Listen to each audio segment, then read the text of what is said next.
Okay, so I noticed a lot of people do reviews on products when they come out, but not after the fact, which long-term use is most important to me. So in today's video, I'd like to give a review of the GoPro Hero 9 Black, give a few tips, and lastly, answer the question, is the GoPro Hero 9 even worth buying in 2022? Before I get to that though, let's go through how I use the GoPro Hero 9.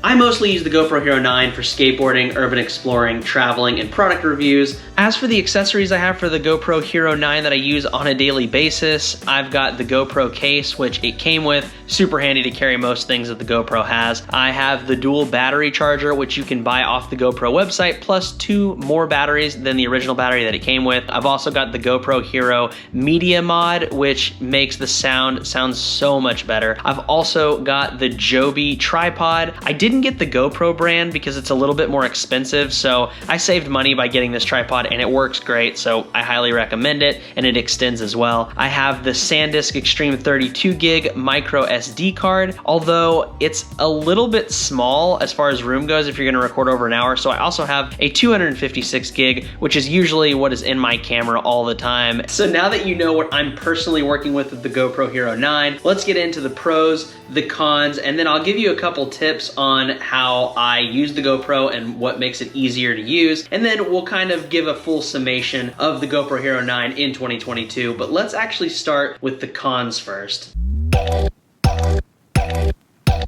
My first con for the GoPro Hero 9 actually happened while I was filming the beginning of this video, which is overheating. Now this is a lot worse when you get the Hero Media Mod that I showed you that I bought, that I have around my camera, so it's that case that goes around it. The GoPro runs super hot, so anytime that you're using the camera and it has to be on for more than like 30 seconds, it starts to overheat fast. And that's just the mechanism itself. And then you add weather onto it and the camera is gonna overheat and shut down and freeze and mess up. So be very cognizant of that as you're using the camera, because you don't wanna be filming something that you only get one shot at and it overheats. I haven't really had any issues with it freezing because I live in Texas and we don't really have freezes. So I can't really tell you what happens in the cold, but I can tell you in the heat, GoPro's trash. Another con of the GoPro is that you have these little flaps at the bottom, which is what connects you to the tripod or whatever you're connecting your GoPro to, and they are really hard to get your fingers in there to pop out. I don't know why they designed it like this, but whether it's with the Hero Mod on or not, it is difficult to get your fingers in there unless you have really long nails, which I obviously don't. It's annoying. Something else I'm not too fond of engineering-wise on the GoPro Hero 9 is changing the battery out. It's not because the battery doesn't fit or anything, it's because the little lever or door that it has to open up is extremely hard to open, at least it is for my nails. Maybe my nails are just brittle or something, but I have short nails, maybe that's it too. But every time I try to open it up, it hurts my nails and I hate opening and changing it out. Another con is something that's actually internal as far as how they created the GoPro and what it can do filming wise. It is terrible in low light. Oh my God, it's bad in low light. I have created a lot of custom settings, which eventually I'll probably make a video about, but it is just, there's no way to get around it. There's no setting that can make the GoPro like a Sony DSLR or something. Like, it's just not very good in low light. Another thing that I noticed, especially when I first got this, but I've noticed it throughout the entire time that I've had the GoPro over the last year, is that the touchscreen on the back is not as responsive as I'd like it to be. To do it, you have to like scroll down or you have to scroll up to get to your settings, and it takes a couple swipes a lot of times just for it to recognize that there's a finger there and that it needs to show that. I have not seen that get better over time since using it, and it seems like that's just kind of a flaw with the touchscreen, but maybe because they try to make GoPros waterproof and all that, that they kind of weren't able to make it as touchy screeny. I don't know, but that is an annoyance. So my last con for the GoPro Hero 9 is something that is super annoying. It is something that happens almost every single time, which is that every time I switch out the battery, which I have to do in the middle of like skateboarding sessions and traveling and all that, whenever a battery dies and I gotta replace it with a new one, is that it always makes me reset the time and date. And it is the most annoying thing in the world because, again, the touchscreen controls are not always as accurate as you want them to be. So I usually fidget with that, and it's a waste of time. So those are basically all of my main cons. Let's get positive with this video, and let's get to the GoPro pros, because there definitely are some. For the first pro I have for the GoPro Hero 9 is that it is super durable, and of course we all knew that. I mean, it's a GoPro, that's what it's made for, to be thrown around and still be okay. But it is like ultra durable. I put it on my Joby tripod stand and it falls over all of the time.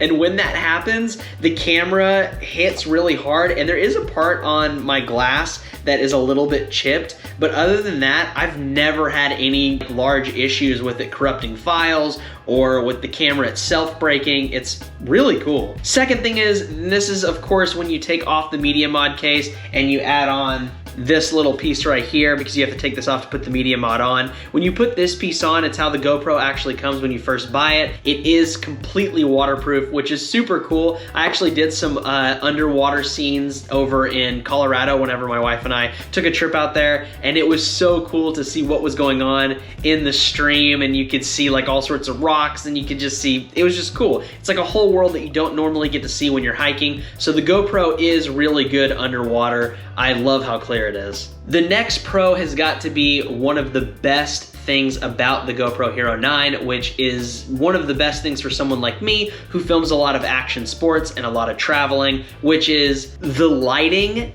for bright light is amazing. I mean, if you're out in bright light in the sun and the sun's shining, the GoPro will give you the best footage that you've ever seen. It's amazing. And even cooler is, I guess this is another pro, is that it has 5K as well, which is, I don't notice like a huge difference between 4K and 5K, but I'm guessing if you had some sort of 5K TV that maybe you'd notice a small bit of difference. But I thought that was just a cool feature that you could do. Now in 5K, you can't do 60 frames per second on this camera. You can only do 30 frames, but it's still pretty cool. One pro that makes the GoPro better than a lot of other cameras that people use for their YouTube channels or for just filming in general is that the GoPro is super light and it's super easy to travel with. I highly recommend it. It's so easy to just throw. I mean, I can basically pack, other than the Joby tripod that I have, everything else fits in this little GoPro case. So I can just throw it in my bag and everything's all good, and now I have a whole little camera rig that I can film anything that I want on. For the next pro I want to talk about, I thought it was best that I come outside, because right now I am using a very special feature that showed up on the GoPro Hero 9, which is a forward-facing camera. Look how freaking cool this forward-facing camera is. This makes vlogging so much easier if you're gonna use the GoPro for that, or just in general if you wanna talk into the camera for any reason, or be able to see what you're doing. If you know you're videoing something forward-wise, you can. It is freaking sweet. This is actually one of the main reasons that I bought this camera. My last pro that I'm gonna mention for the GoPro Hero 9 that I think is just a really cool feature is kind of contrary, I guess, to one of the cons that I said, but once you can get into the touchscreen, it's just so easy to navigate. GoPro really took a lot of time, and I'm sure A/B tested this forever to make sure that they got the camera exactly how they wanted it, and it was easy for even someone like me who is not like an incredible filmmaker or anything to just come in, grab this camera, learn the settings, figure it out, and it's just super easy to use. Whoa, hold on, okay, I'm sitting here editing and I totally forgot one of the main pros that I should have thrown in here, which is the GoPro has an amazing stabilizer. So if you're running with the GoPro or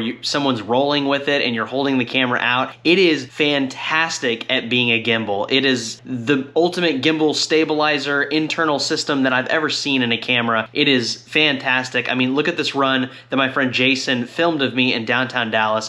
I had to throw this pro in because the stabilizer is amazing.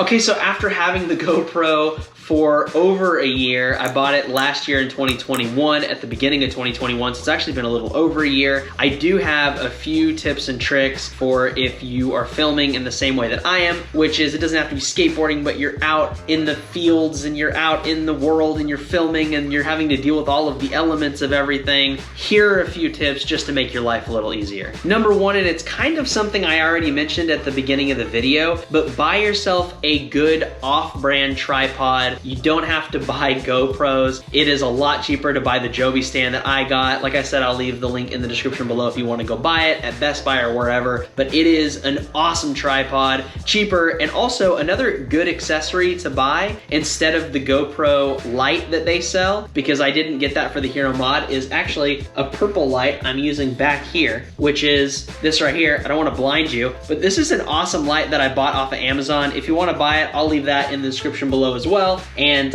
it was really cool. I actually used it in my urban exploration video that I did when I skated down inside of the storm drain tunnels in Plano, Texas. If you want to check that out, I guess I'll link that below as well. But it is an awesome light mod if you want to buy that. It's also a lot cheaper than the GoPro one, and it's easy to attach. Number two, I guess I alluded to this at the beginning of the video as well, but buy a bigger memory card. The one that it comes with, which is very, very small, it just doesn't cut it unless you're only filming 3 minutes or something. I would highly recommend getting 256 or higher and go with something that is a good memory card, like a SanDisk Extreme, like the one that I have. I'll link that below as well if you want to check that out. I bought mine off Amazon. It was super cheap. You only need one unless, like me, your dog chewed it up and you had to buy another one. But if you don't have a dog that chews up your memory cards, or you don't leave them in stupid places like I did, then it is SanDisk Extreme is a great option for your micro SD card to go here in the GoPro. You're gonna need it if you're gonna be filming a lot. Another tip or suggestion that I have to suggest to you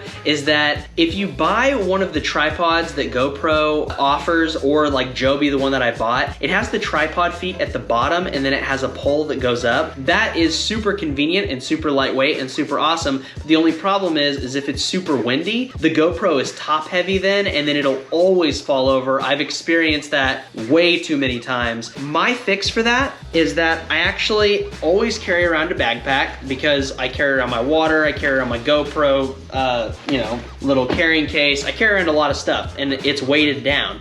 And so what I did was I put a little carabiner right here, and I basically just clip that like that around the pole, let it slide down, not to be Freudian, and then I weight the backpack against the direction of the wind, and it keeps the GoPro up, and it works really, really well, even in high wind scenarios. So, hey, I say that's a good idea. In between that last clip and this clip, my GoPro just overheated. I had to turn it off and now it's back on, so exactly what I was talking about. But anyways, I've got a couple more tips for you. Another quick tip, and this is actually sort of a fix, is that GoPro has the GoPro Quick app, which you can download, but you can only it's outdated for your Mac or for your PC, so you have to download an old version of it to use it, and this is to take the footage off of your memory card. Sometimes it works and sometimes it doesn't. I've had it mess up on me a lot of times, although you can see it right here in the background. I'm actually have it open, it worked today. But sometimes it messes up, and if that ends up happening and you don't wanna, you don't wanna move footage onto your phone, because there is an app, there is the GoPro app on your phone. If you don't wanna use that, you can also use image capture on Mac. And I believe it's also available on PC. You can correct me in the comments below. I don't actually know if it's available on PC because I'm a Mac user, but you can also use image capture, and that way you can for sure always pull that footage off of your GoPro. As my last tip, trick, suggestion, whatever to suggest to you, I would say you should definitely make presets in your GoPro. It's gonna come standard with some, but I found that none of those really matched the environments that I wanted to film in. Like right now I'm filming on the GoPro Hero 9, and this is the best low light that I could get on the GoPro Hero 9. This was done through a lot of YouTube tutorials that I watched, so there's a lot out there. I'm eventually gonna make a video about the presets that I have and how to make them, but that's for another video. But I highly suggest creating your own presets for outside, for indoors, for low light, for whatever you're wanting to capture. It's very important to have presets just so you can flip through those really quick. And of course, like I said, the onboard controls on this camera, if you need to adjust one while you're in it, you can. pan really quickly, but the presets just help to get you to whatever your goal is faster.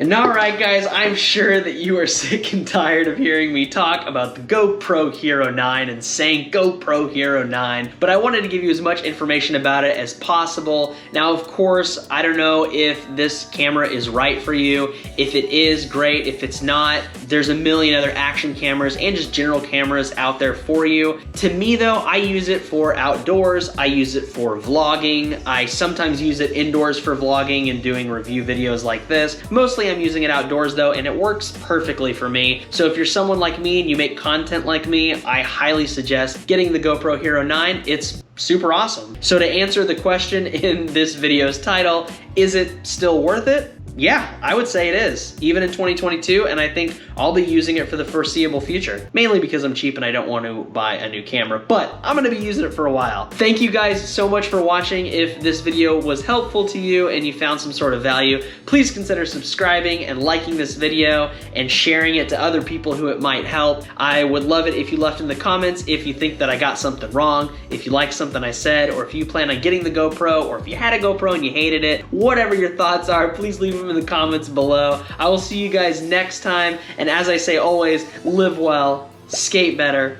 I'm Eric J. Coons, and I'll see you guys in the next video. Peace out.